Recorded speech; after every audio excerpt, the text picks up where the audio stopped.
ही दोन दृश्य आताच्या घडीची आपण पाहताय। ठीक 7 वाजता हा सामना जो आहे तो सुरू झाला। संपूर्ण महाराष्ट्राचं लक्ष लागलेलं होतं की या सामन्यामध्ये काय होणार। शिवराज राक्षे हा पुन्हा महाराष्ट्र केसरी होणार का, ट्रिपल महाराष्ट्र केसरी होणार का, याकडे लक्ष लागलेलं असतानाच हा अभूतपूर्व गोंधळ झालेला आहे।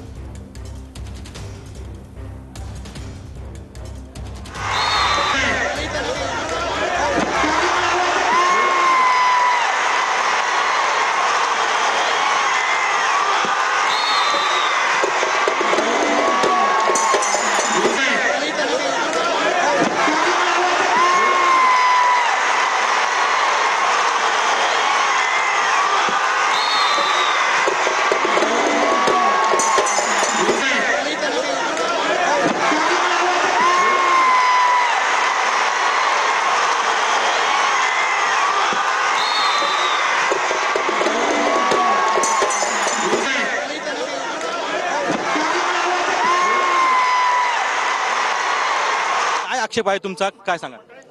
प्रतिस्पर्ध्याचे जर दोन्ही खांदे जर टेकले तर कुस्ती दिली जाते आणि तुम्ही आम्हाला रिमो दाखवा, रिमो मध्ये जर माझे दोन्ही खांदे टेकले असेल तर मी हार मानायला तयार आहे। पंचांनी या ठिकाणी माझ्यावर अन्याय केलेला आहे आणि जर अन्याय माझ्यावर हा झाला ना तर देव त्यांच्याकडे बघून घेईन 100%, ज्याच्या त्याच्या कर्माची फळ त्याला भेटणारच। कशामुळे अन्याय झाला असं वाटतं? कशामुळे? पुणे जिल्ह्याचा मी ट्रिपल महाराष्ट्र केसरी होईल म्हणून तर अन्याय झाला ना माझ्यावर।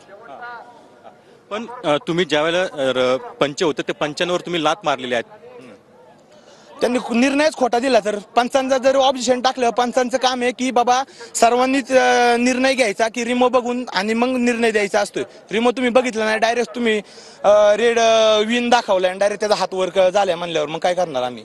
तुम्ही आयोजकांकडे तक्रार दाखल करणार आणि हे आमचे कोच आहेत, कोच बोलते हे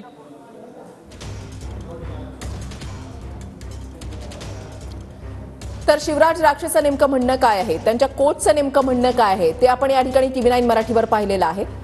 कोच यांना हा निर्णय मान्य नाही, आम्हाला हा निर्णय मान्य नाही, पंचांचा हा निर्णय आम्हाला मान्य नाही, आयोजकांच्या विरोधात आपण तक्रार करणार असल्याचं शिवराज राक्षेनं या ठिकाणी सांगितलेलं आहे। नेमकं काय घडलेलं होतं, तो क्षण, तो सामना, ती वेळ, ते एकीकडे आपण पाहताय ज्या वेळेला पृथ्वीराज मोहोळ याला विजयी घोषित केलं पंचांनी आणि त्याच्यानंतर शिवराज राक्षेला राग अनावर झाला। पंचांनी योग्य निर्णय दिलेला नाही, आपण ट्रिपल महाराष्ट्र केसरी होऊ याच्यामधूनच चुकीचा निर्णय दिला गेलेला आहे असा आक्षेप आणि असा आरोप शिवराज राक्षेकडून घेण्यात आलेला आहे।